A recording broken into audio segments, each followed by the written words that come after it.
Ineffable Holiday, 2019. A fanfiction series written and narrated by Ineffable Tereshi. If you enjoy this podfic, you can read the original work on an archive of our own. Please see the description beneath this video for more information. December 2nd. Santa Claus. It was dark by the time Aziraphale got back to the bookshop.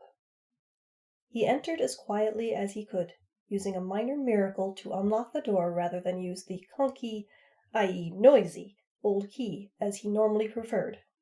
He left the lights off and slowly crept through the shop, confident that none of his book piles or fixtures would trip him up in the darkness.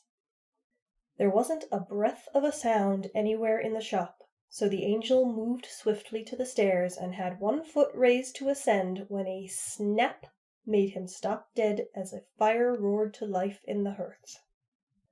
Crowley was sprawled in a chair, one leg up over the arm, the other planted firmly on the floor, one hand raised with the fingers still in snapping position. He'd removed his glasses, so Aziraphale could see that his amber eyes were wide with mock confusion. "Why ever are you stalking around in the dark, my dear angel?"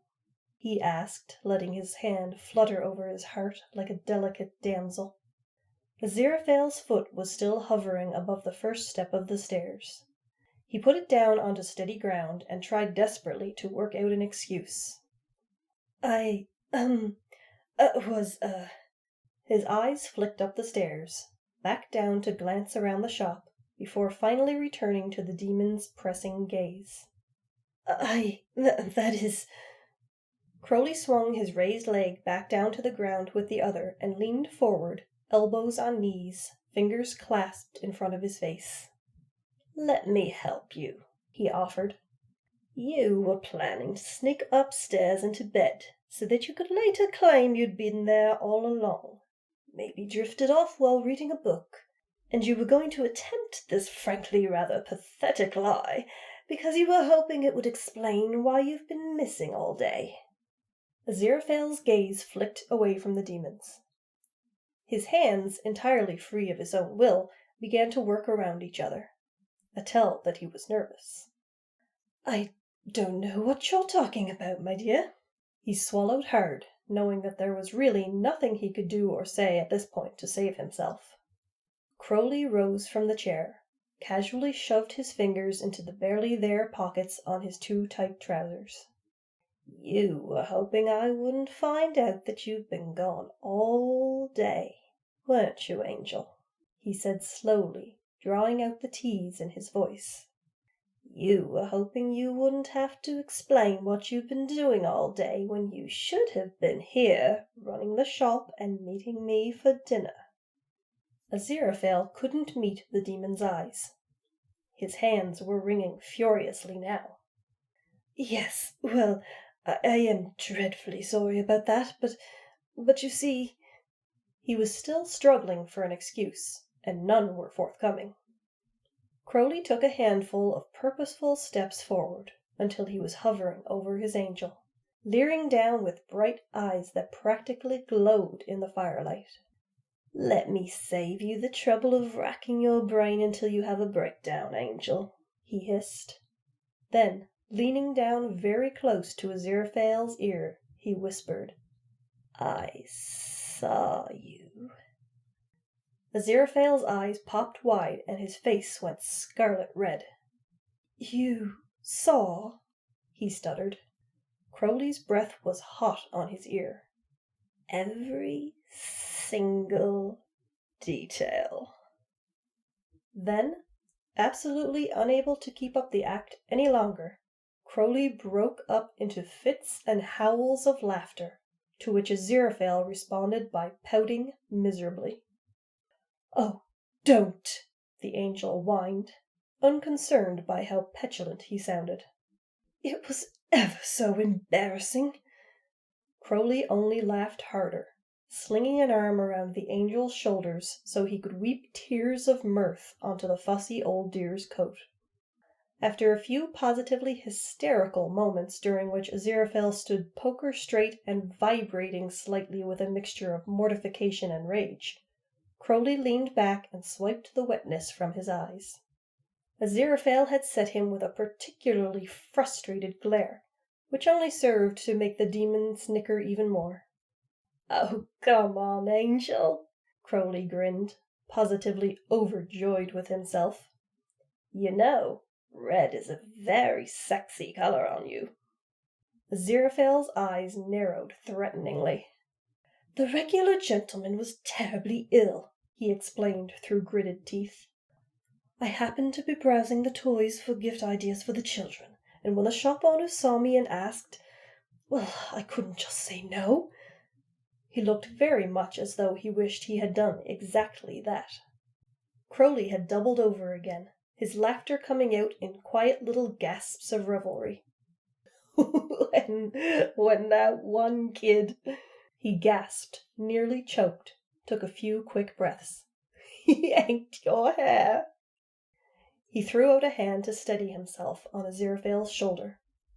"Honestly, Crowley," the angel grumbled, "what can I do to convince you to let this go?" "Absolutely nothing," Crowley squealed with joy, and all but collapsed to the ground. Aziraphale rolled his eyes. He stomped over to the fireplace and dropped into the chair with a huff, crossing his arms and glaring, quite obviously, in the opposite direction of the hysterical demon. It took a few long moments, during which the angel listened to the lessening snickers with a furrowed brow and a stiff jaw, but eventually the only sound was the crackle of the fire. He continued to stare stubbornly at a spot on the historical fiction shelf, even as soft fingers met his cheek and caressed it tenderly. "Hey, it wasn't all bad, right?" The demon's chocolatey voice hummed close to Aziraphale's ear.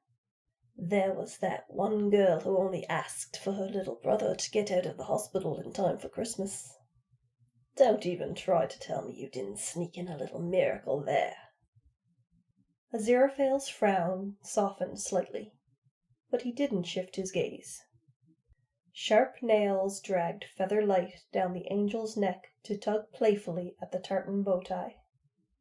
"And there was that little boy who was having doubts because some teenagers called him a baby for still believing," Crowley continued thoughtfully. "I saw the sneaky little way you materialized his letter to prove it had reached the North Pole." Aziraphale's lips twitched upward at that, remembering the look of pure excitement on the little boy's face as the letter appeared magically in his hands. Giving in, he turned his head to find Crowley hovering over him with a surprisingly soft smile on his face. All at once, Aziraphale's anger dissipated. He just couldn't stay mad while staring into those shining golden eyes. "How long did you watch, exactly?" he asked, eyebrow cocked. Crowley's face split into a grin. "Long enough to know that you made Christmas extremely special for a lot of deserving children," he said, and leaned in to lay a warm kiss on the angel's forehead. When he pulled away, he added, "And long enough to know that despite the stickiness and the brattiness and the hair-pulling and the whining and the dubious smells, you enjoyed it." Aziraphale sniffed and rolled his eyes. "Did not," he insisted, childishly, but he was smiling now. Crowley snatched up his angel's chin and pulled him in for a kiss, warm and apologetic and proud. "You're a good angel," he whispered.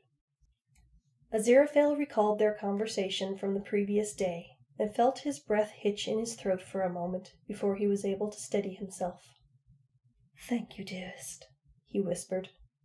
Then, a little louder and with a hint of a smirk, "But not too good, I hope."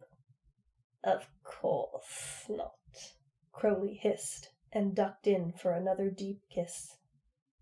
By the time their lips separated, Aziraphale found that he had a demon splayed across his lap, arms wrapped around his shoulders to hold on, and he had a trouble-making kind of smile on his face. Aziraphale narrowed his eyes again. "What?" he demanded. Crowley wiggled with glee. "Aren't you going to ask me what I want for Christmas?" Despite himself, Aziraphale wound up snorting with laughter. "Very well," he said, straightening his back and trying his best to look properly jolly. "Have you been a good boy this year?" Crowley looked hysterically aghast. I helped save the world?" he offered with an impish smirk. Aziraphale snorted and pretended to consider that. "Well, I suppose that gives you a bit of a reprieve for this year," he allowed. "All right, what would you like for Christmas, my dear?" Crowley's hands immediately snaked up to cup Aziraphale's face, holding the angel firm, gazing into his eyes with a reverence that made Aziraphale's heart flutter like a hummingbird's wings. "Already got it," Crowley whispered, and mischievously snapped his fingers to snuff the fire before ducking in for another kiss. Thank you for listening. Please subscribe and ring the bell to get notifications of future uploads. If you would like to read more of my work, you can find me on An Archive of Our Own as Ineffable. Please see the description box below this video for more information and other ways to follow me. Mind how you go.